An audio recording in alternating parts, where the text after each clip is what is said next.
All right, let's get it. Ladies and gentlemen, welcome to the Bullpen.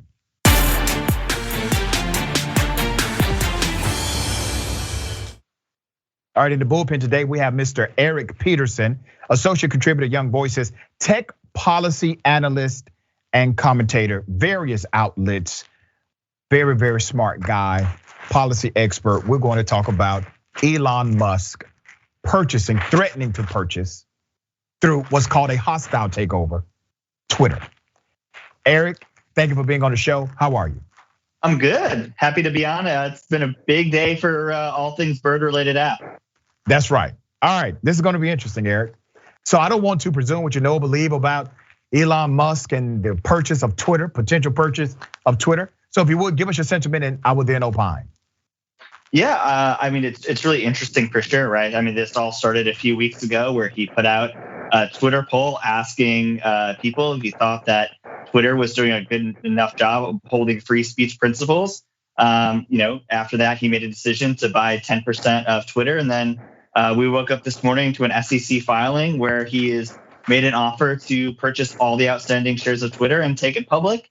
That filing is really interesting, both in what he's offering for a share price, what he thinks he can do for investors, and what he's saying that Twitter's doing for free speech. So it's an interesting day all around in terms of social media argument, in terms of where tech companies are going, in terms of Elon Musk. You know, it's really interesting at the peak of his illegal activity, alleged illegal activity, around 70% of what was trending was about Elon Musk and his illegal activity of missing his filing requirement, which netted him about $156 million in profit, okay? And I'm sure you're familiar with that. Now that he has made this bold proclamation that he wants to outright purchase Twitter, now all of the news is trending about his potential purchase of Twitter and not the fact that he committed this financial crime. What are your thoughts about that? Any correlation here? I mean, all I can say, I'm not an expert in Elon Musk's business dealings, other than to say that it's well known that he's had fights with the SEC, even fights with the SEC about what he's put on Twitter. He's certainly got a lot of information there, and his purchase of Twitter certainly bumped the stock price. People, the market seems to believe in Elon Musk, but again, he's got a lot of fights going on with the SEC a lot of the time. Let me ask you: do you think it's a good thing or bad thing if Elon Musk purchases Twitter? I think it's way too early to tell. I mean, who knows what kind of content moderation decisions he would make. I would just say that, for some time, we spent a lot of time talking about what's going on Twitter. But Twitter's been a really stagnant platform for a long period of time. They basically had zero user growth for the last 4 to 5 years. They don't really have a great way to monetize Twitter. They don't bring in a lot of revenue like something like a Google or a Meta or an Apple or an Amazon does. The biggest innovation Twitter's had in a while is sort of copying Clubhouse and their spaces, which has proved to be fairly popular, but again, really difficult to monetize. So, we'll see it. Maybe he'll do a total redesign of Twitter. Maybe this is just about, the speech moderation on Twitter that he's unhappy with. I don't think we know yet. So let me give you my sentiment based on what he's already put on the record. I think that's the fair way to analyze it. Even if you don't like Elon Musk, I don't have a lot of love for the guy personally, but I want to judge this based on the merits of his own conversation, things that he has said on the record. So according to Elon Musk, he is what's called a free speech absolutist. Are you familiar with that terminology? Yeah, absolutely. Okay. Now, you know what that means, correct? Yeah, he basically wants very few restrictions on speech. He's gone out and said a few things like he wants to get rid of spam on Twitter, but probably the widest amount of speech possible he wants on the platform. Now, your business, you understand the business correlation between social media and corporate brands. A free speech absolutist would say something like, well, we're not going to ban racist commentary. We're not going to ban the use of the N-word, even though children frequent on those platforms. If you create a platform that has what's called open source algorithm and allows for the use of these extremely racist words and derogatory comments, corporate brands have to flee from that space. As a matter of fact, The deals that they already create with social media platforms, those deals will say things like, do not associate our content with the N-word, do not associate our content with this word, this phraseology, that phraseology, and it becomes like 5 or 6 pages of what not to connect the brand to. So if you have an Elon Musk sentiment or ideological or principle inside of a Twitter, I would say it actually takes more money away from Twitter if you're looking at it from a corporate model. Would you not agree? Again, I think we'll see where Elon Musk, if he is able to take over Twitter, starts to draw that line. Absolutely. How you monetize a website like that, has been through traditional advertising. Maybe he has an idea to make it more of a creator space where people are paying people directly to tweet. But it's certainly a problem that they've had for a long time when people have made sort of Twitter clones and said, we're not going to moderate speech at all. Most people haven't gone over there because they don't like a lot of the content that they see. And that's certainly a market response to concerns about spam, to racism, to whatever else people don't want to see when they open up their app first thing in the morning.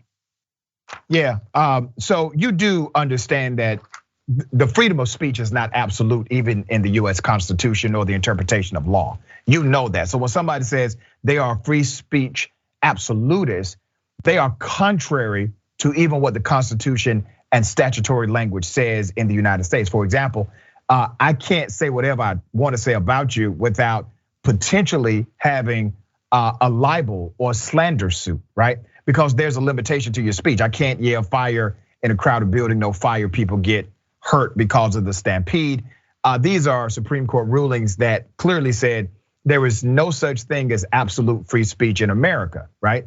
So when you have a person that says, well, they are a free speech absolutist, you don't think that's dangerous and potentially in violation of Section 230, which requires companies like this to utilize good faith efforts to monitor the content to make sure abuses are not taking place?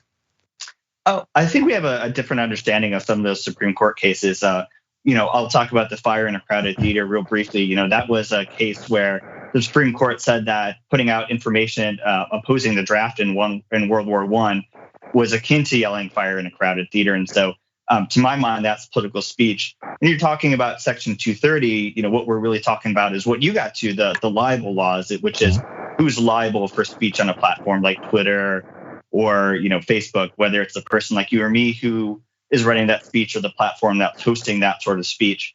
When it comes to speech restrictions, obviously, what the government is allowed to restrict is very low in this country, right? We are an outlier when it comes to our commitment to free speech in the First Amendment. It's not shared in most of the world.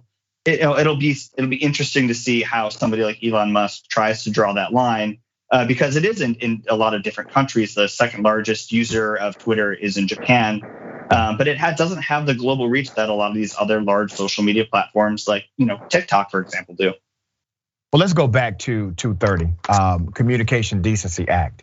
In order for 230 to apply, which basically creates a liability immunity to the platform has to engage in good faith efforts to monitor the content, to make sure the content is not harassing, the content is not abusive, the content does not allow for the spread of libelous information against someone. And if you then introduce an individual who controls one of these media platforms, and his ideology is free speech absolutist ideology, then that platform no longer has the protection of Section 230 based on the actual language of 230. So that's not my understanding of Section 230. Okay. What's your understanding of it? Yeah, what Section 230 says, again, we're talking about slander or libel, so I think is a really good example, right? Mm-hmm. If I go on Twitter and I libel you saying something that I know to not be true in order to defame your character, what that's saying is that Twitter is not held responsible for me putting up that speech. You're welcome to bring a libel suit against me or Peterson. No, sir, that's not correct. You skipped a point. You can always sue a person naturally for libel, right? You can always sue them for slander. Right. 230 says, but you can't sue the social media outfit. That's correct. If they are engaging in good faith practices to actually monitor the content. They don't have to get it perfect, but they do have to possess a protocol. And if they do not possess a protocol by systemic design, it doesn't mean they won't make mistakes. But if they do not possess a protocol by systemic design, that then takes away the good faith requirement to monitor the content, which then creates an allowance for lawsuits to come after the platform. Is your understanding of 230 clear now? No, it's different because I agree that if they engage in moderation, that they're also not held liable for that speech. But also if they don't have moderation standards like some of the other social media networks that aren't very popular because they don't engage in any sort of moderation whatsoever, they also can't be held liable for things like slander. No, that's not true. If your platform shows a reckless disregard for monitoring abusive content and individuals are able to spew that content, Section 230 does not apply to you. Section 230 was never meant to protect people. It was meant to protect big companies. But big companies have an obligation to try to protect people. That's the way 230 works. You didn't know that? When we have a different understanding of that law when it was written at the part come of on, the brother. We can debate opinion. We can't debate facts. When was the last time you read 230? 2 weeks ago. Okay, brother, it hasn't changed since 2 weeks. Okay. All right, we will agree to disagree on that, brother. But I would encourage you to read 230 and the interpretation of 230 and the Communication Decency Act. I do appreciate you being on the program. Thank you, sir. Thank you so much for having me. Absolutely.